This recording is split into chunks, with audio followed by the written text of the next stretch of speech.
Yang semuanya, Assalamualaikum warahmatullahi wabarakatuh. Pada video ini kita akan menambahkan fitur komunikasi ke backend dari aplikasi yang sudah kita buat sebelumnya. Kita akan menggunakan backend yang sudah saya upload ke URL demo-app-angka1.jokodev.id. Endpoint yang akan kita akses hanya user reg untuk registrasi dan user sign in untuk login.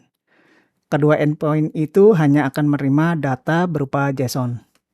Endpoint registrasi mensyaratkan properti user ID, password, dan name pada data JSON yang dikirim.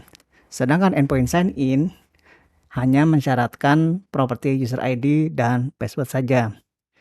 Mari kita tes dulu kedua endpoint tersebut. Tadi saya sudah coba untuk endpoint register.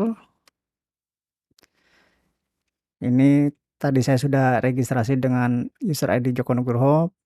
Kalau kita tes ulang, maka dia harus merespon, nah user ID Joko Nugroho sudah digunakan. Kita ganti user ID-nya menjadi Joko Nugroho 1. Kita kasih angka 1 saja di depannya atau di belakangnya. Dan properti dari respon bodinya adalah oke, berupa boolean tipe datanya, dan message tipe datanya string. Dan properti yang ketiga adalah data. Ini bisa objek, bisa juga string, atau apapun. Kemudian untuk sign in, kita pakai endpoint yang berbeda, datanya nggak perlu name, sedangkan endpointnya, reg-nya kita ganti sign in. Sign in. Oke. Nah ini sama, dia propertinya ada 3, sedangkan properti datanya itu bernilai atau bertipe data string, berupa token.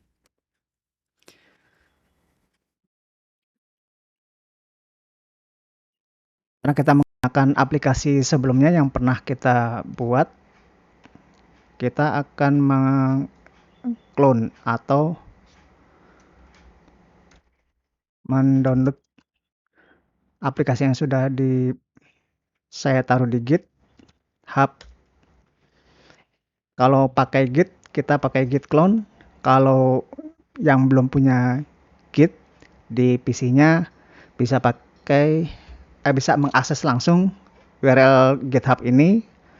Nanti saya taruh di kolom deskripsi. Kemudian di download saja file zip-nya. Di situ ada pilihan zip dan diekstrak nanti di PC masing-masing. Kalau saya di sini pakai git clone, dan saya taruh di folder atau directory komunikasi API. Enter saja. Setelah selesai, kita install semua modul yang ada di package JSON dengan cara npm spasi i, atau install juga bisa. Secara paralel kita buka Visual Studio Code-nya. Code, kebetulan saya taruh di directory ini untuk mempermudah komunikasi API. Sambil install modul-modul yang dibutuhkan yang sudah didefinisikan di file package JSON.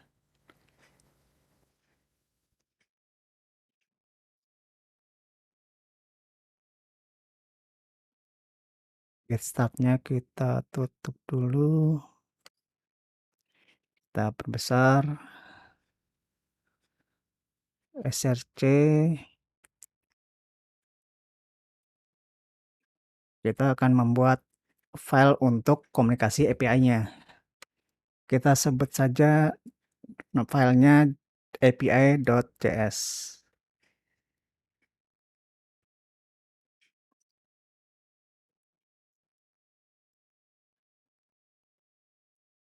Kita cek apakah sudah selesai install-nya, belum ternyata.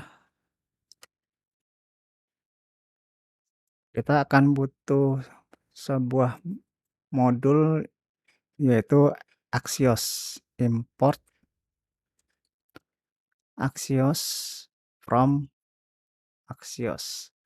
Ini belum ada karena kita belum install sebelumnya. Kita tunggu sampai install modul-modul yang dibutuhkan selesai. Ini masih belum selesai juga. Saya stop dulu videonya. Sudah selesai install semua modul yang dibutuhkan. Selanjutnya kita tambahkan modul Axios untuk kita bisa komunikasi dengan API. npm spasi i spasi Axios minus save. Dari Axios ini kita akan ambil properti create. Axios const kita simpan di konstanta. Tunggu sampai instalasi modul Axiosnya selesai.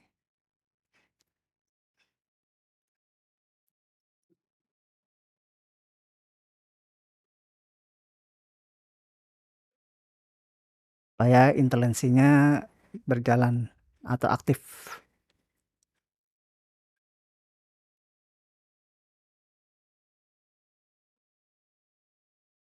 Paralel aja kita buat dulu header defaultnya yang akan kita gunakan untuk mengirim permintaan ke API. Headersnya secara default kita akan gunakan accept. Kita accept yang kita terima hanya application/json saja. Kalau memang ada yang lain, headernya ya bisa ditambahkan langsung. Misalnya accept-nya application form data dan seterusnya. Bisa.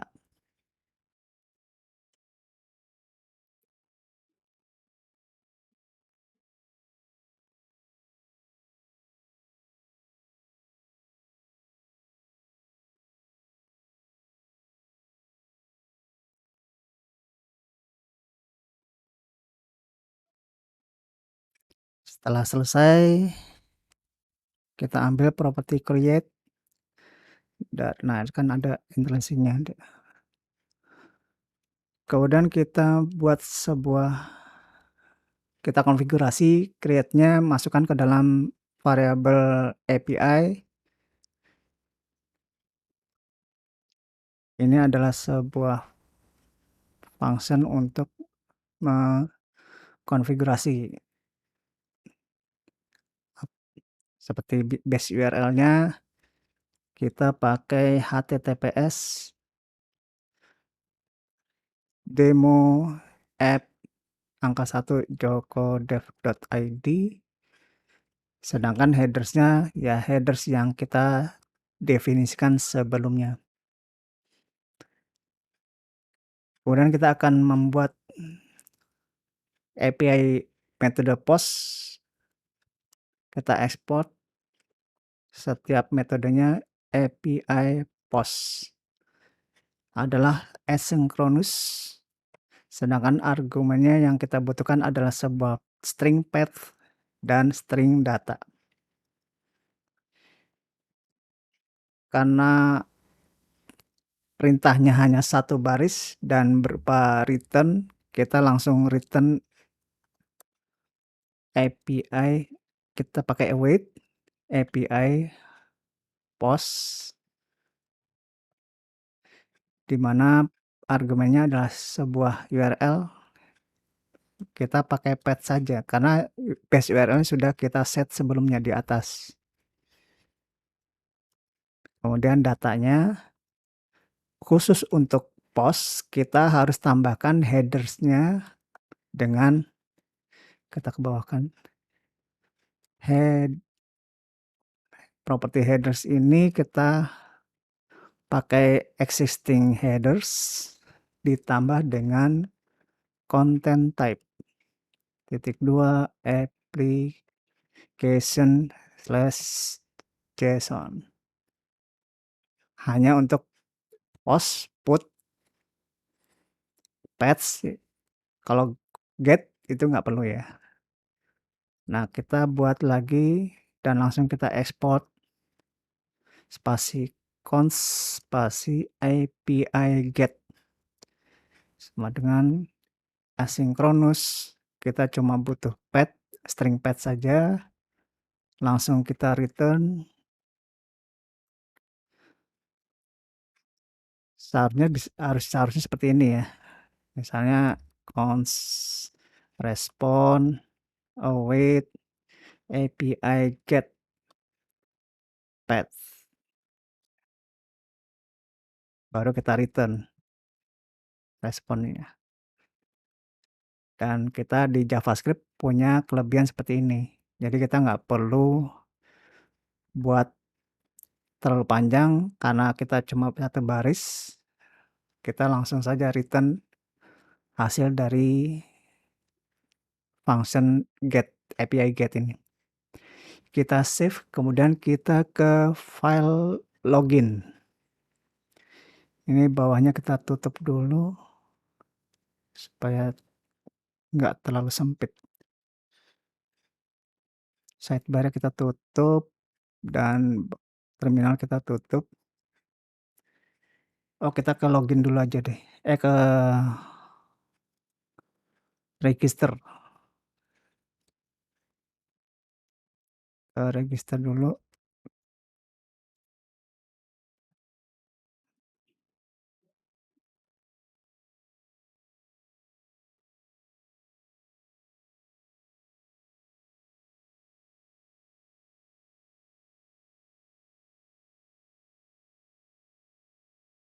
Sidebar kita tutup lagi.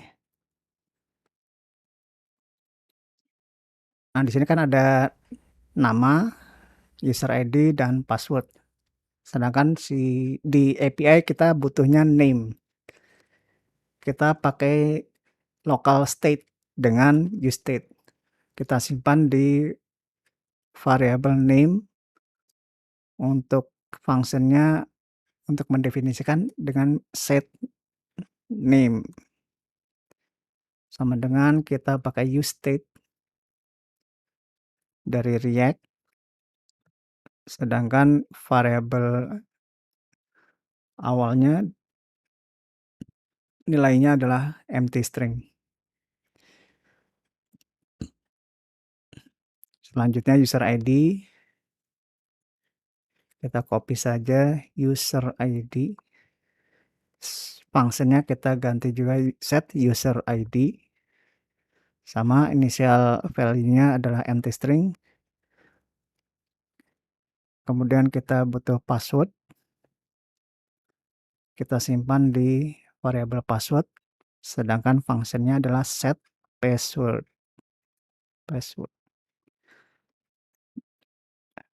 Initial value-nya juga empty string. Kemudian kita butuh verifikasi password. Kita simpan di verifikasi password, sedangkan functionnya kita ganti menjadi set verifikasi password. Dan default value-nya adalah atau initial value-nya adalah empty string.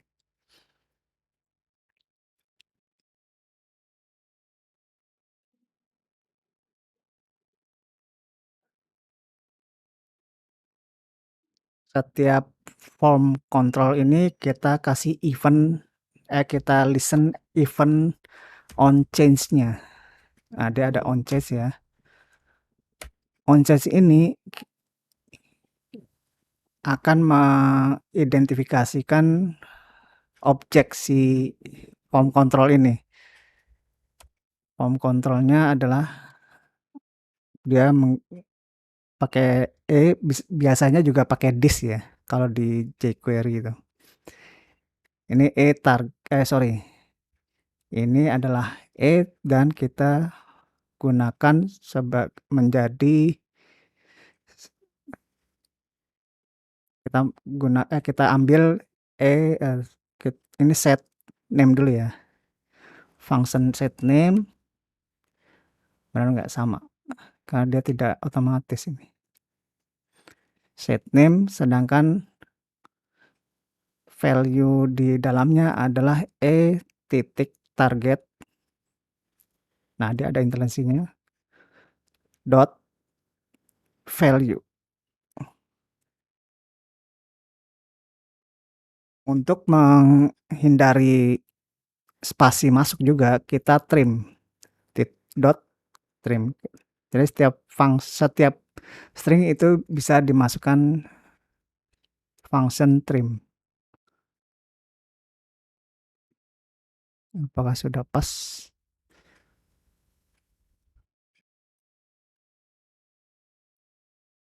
Sudah ya. Demikian juga dengan yang user ID.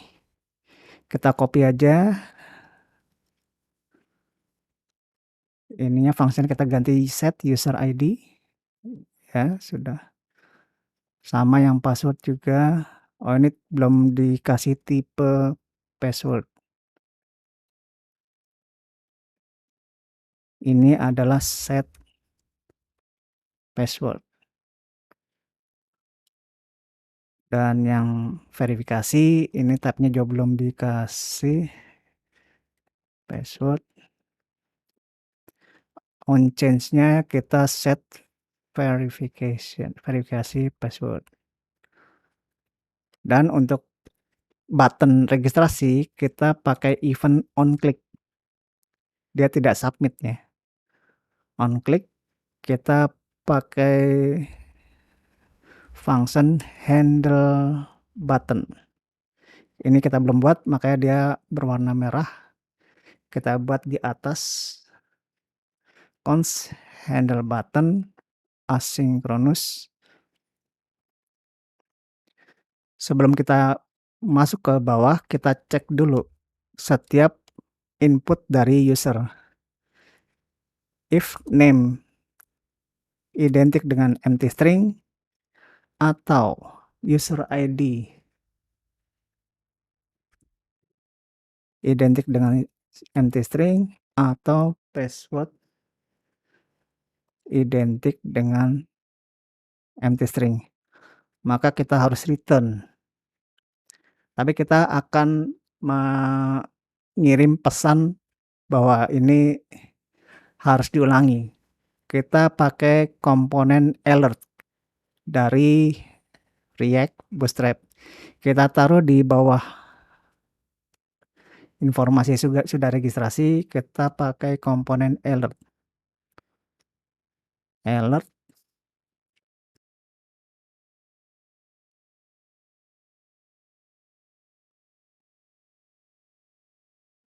di dalam alert ini ada atribut varian. Varian adalah warna dari alertnya. Kemudian ada atribut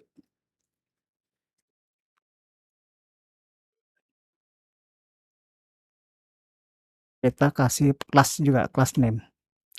Kita ingin alertnya panjang, sepanjang box formulir registrasinya. Kemudian captionnya di tengah sini.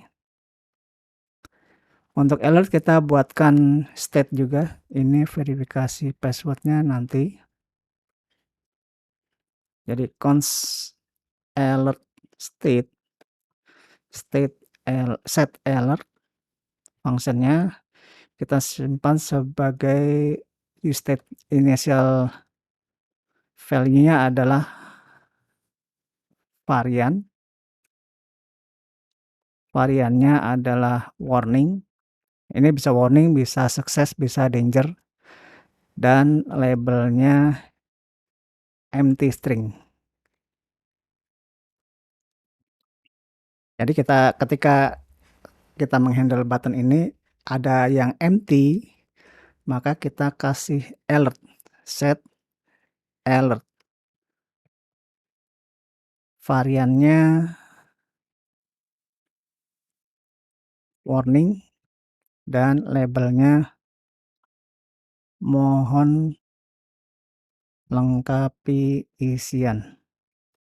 Itu aja.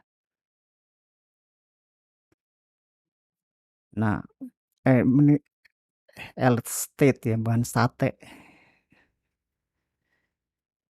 Nah, pada komponen alert kita bungkus dengan kurung kurawal dan kita cek alert state labelnya masih empty string atau bukan. Kalau bukan empty string, maka munculkan komponen alert ini.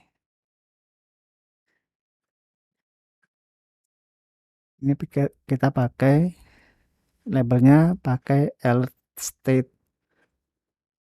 label, sedangkan variannya kita ambil dari alert state propertinya varian.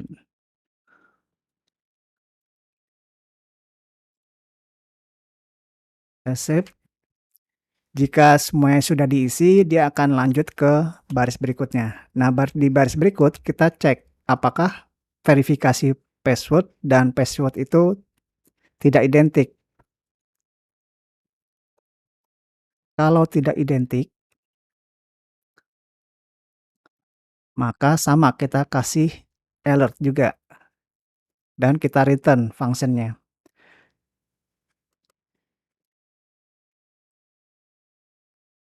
Verifikasi password harus sama dengan password di atasnya. Langsung kita return kalau kedua password tidak identik. Identik itu dalam artian dia ada kapital, meskipun hurufnya sama, tapi ada huruf kapital atau huruf kecil, ya dia akan ditolak. Kecuali dia pakai tanda seru sama dengan doang, itu tidak identik, bisa lolos. Nah, alert ini kan ketika muncul dia akan muncul terus kalau tidak kita set offline menghilang. Kita set menghilang. Kita buat sebuah function remove alert yang berupa asinkronus.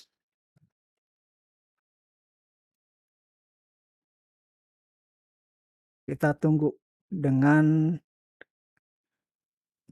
dengan promise resolve, maka set timeout-nya adalah kita resolve sampai 5 detik lah, 5000 milisecond. Nah, baru kita set alert ulang, set alert dengan atribut propertinya existing alert state dan labelnya empty string, karena kalau dia empty string alert ini tidak akan ditampilkan.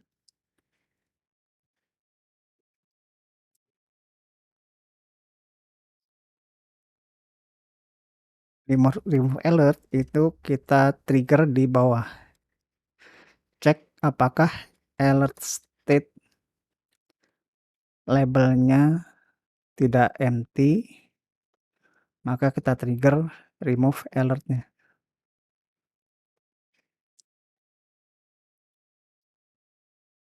Lanjut ke function handle button. Ketika dia lolos juga, maksudnya verifikasi passwordnya sama dengan yang password yang dimasukkan, kita langsung kirim permintaan ke API. Kita simpan ke dalam variable respon await API post. Dia akan auto import dan endpoint-nya adalah /user/rec. Untuk datanya ini harus berupa string ya, bukan objek. Kita stringify Propertinya adalah name, user ID, dan password.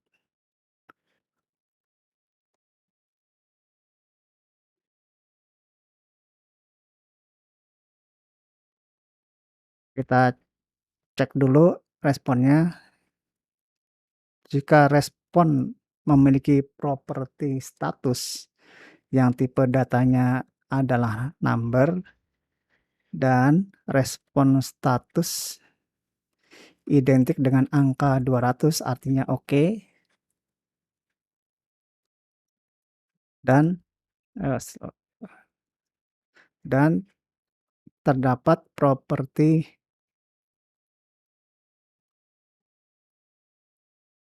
respon data. Dia tipe datanya tidak undefined, maka kita proses hasil registrasinya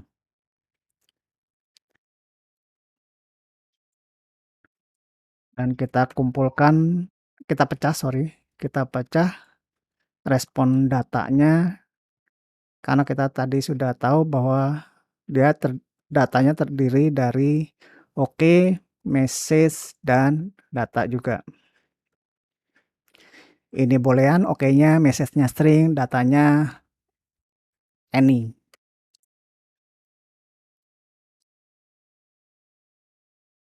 Kita cek type of oke-nya adalah boolean dan oke-nya identik dengan true. Maka kita set alert,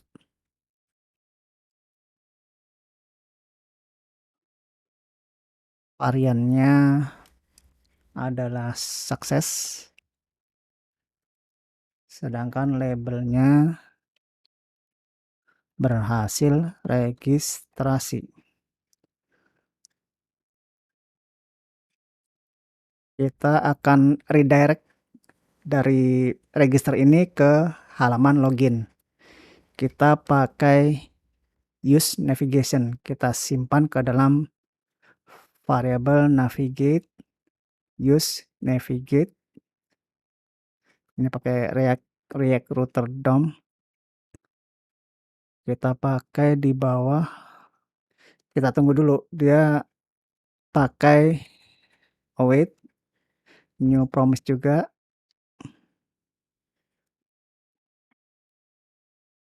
Ini resolve, pakai R juga nggak masalah. Kita pakai set timeout. Ini ya di dalamnya juga R dan selama 3 detik lah. Kita 3 detik langsung kita navigate ke endpoint, bukan ke endpoint, ke halaman. Kita lihat di index, sorry, bukan di index tapi di app.js. Nah, dia ke halaman /login. Kita navigate ke /login. Langsung kita return. Nah, jika dia lewat-lewat terus, maka berarti ada masalah. Kita alert juga, set alert, variannya kita pakai danger, warnanya merah ya. Sedangkan labelnya gagal registrasi.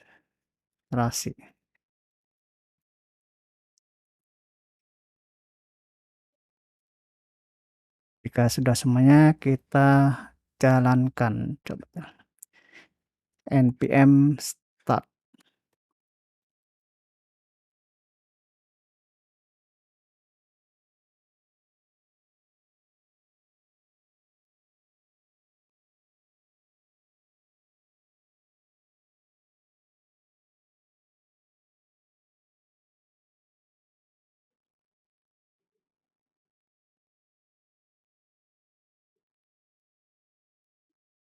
Kita inspect sehingga bisa kita debug apa yang terjadi di belakang layar. Kita buka yang network.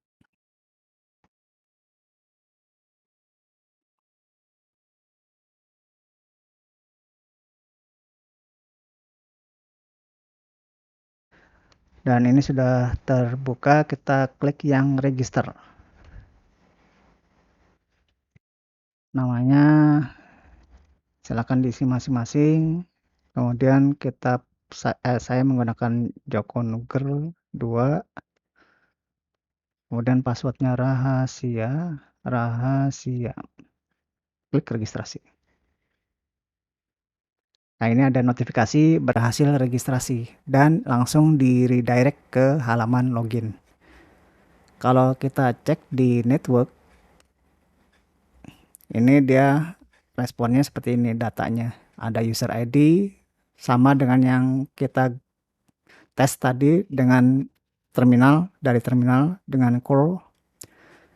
Kita coba tes registrasi dengan data yang sama, Joko Nuger 2 misalnya, rahasia, rahasia.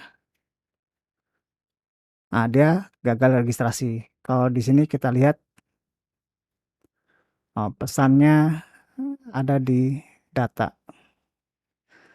Kalau kita mau pakai pesan yang ada di data, kita bisa gunakan dengan cara ini tadi. Kalau datanya true, kita set pesan alertnya di atas. Let alert message-nya empty string. Ketika ini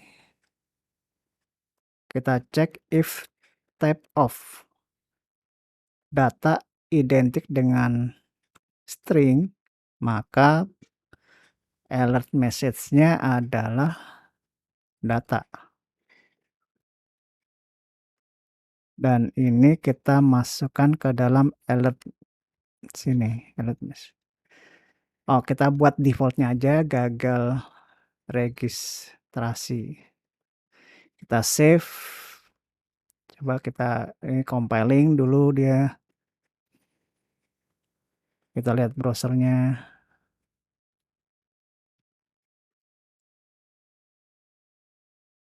Dia akan muncul di alert, di notifikasi ini. Untuk halaman login sama pelakuannya, kita cukup copy aja semuanya. Yang dari bawah sini sebelum nge-return sebuah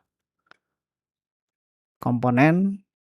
Nah, kita tinggal paste di sini, cuma kita harus pastikan modul yang dibutuhkan masuk semua. Ini kan useState belum ada, kita ketik ulang aja biar supaya dia auto import. Nah, auto import kita lihat yang abu-abu use navigate kayaknya belum ada juga.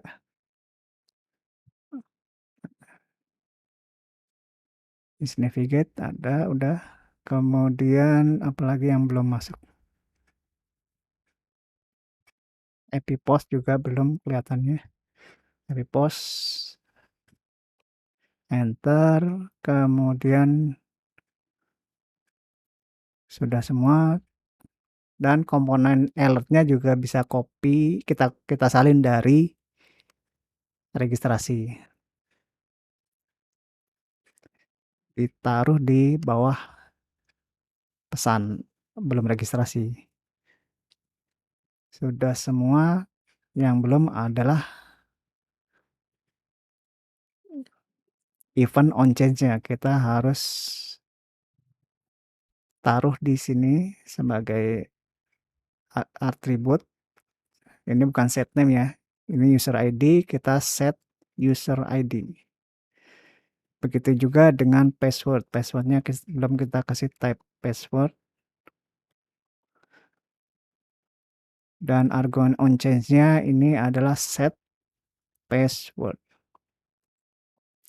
Kita kembali ke atas, kita nggak butuh semuanya ya. Seperti name kita nggak butuh, kita hapus saja. dan verifikasi password juga kita nggak butuh. Dan ini dihapus di saat filtering. Begitu juga saat filtering verifikasi password. Kita hapus, handle button kita taruh di button login, event on click. Oke. Perlu diingat ini jangan dikasih kurung buka tutup ya. Karena ini akan ke-trigger terus saat komponen ini di-generate atau dihasilkan. Kalau mau pakai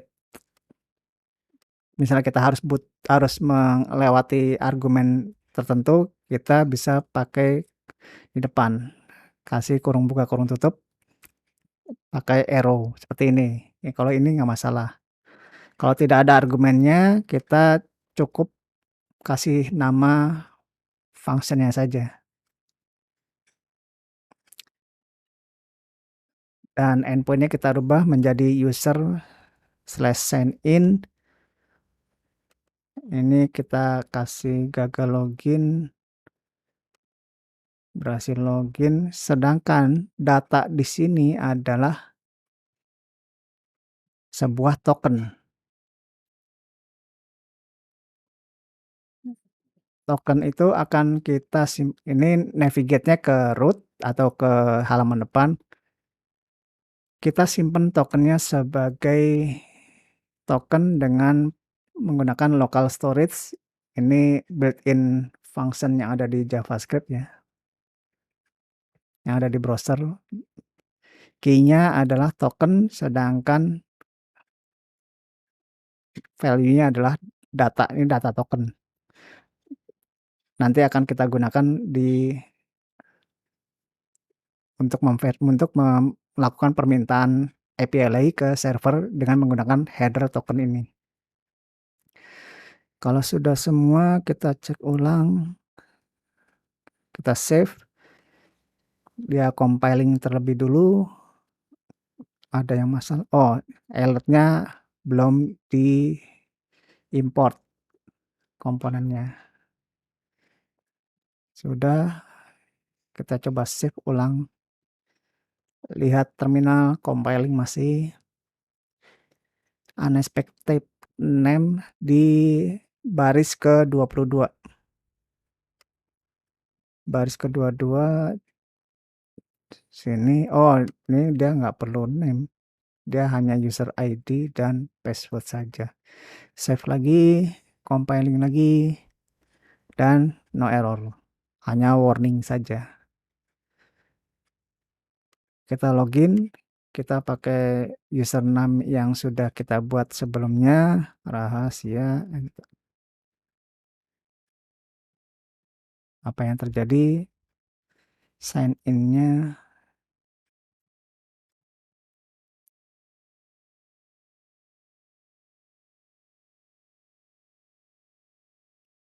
oh sigin, salah endpoint. Sign in. Dia compiling lagi, lanjut kita lihat browsernya. Klik lagi. Nah, dia berhasil login. Dan ini harus ke redirect. Nah, ini sudah di redirect ke home. Demikian yang bisa saya sampaikan. Kode program akan saya upload ke GitHub seperti biasa. Dan tautannya akan saya taruh di kolom deskripsi. Jika ada pertanyaan, tinggalkan di kolom komentar. Semoga video ini bermanfaat. Assalamualaikum warahmatullahi wabarakatuh.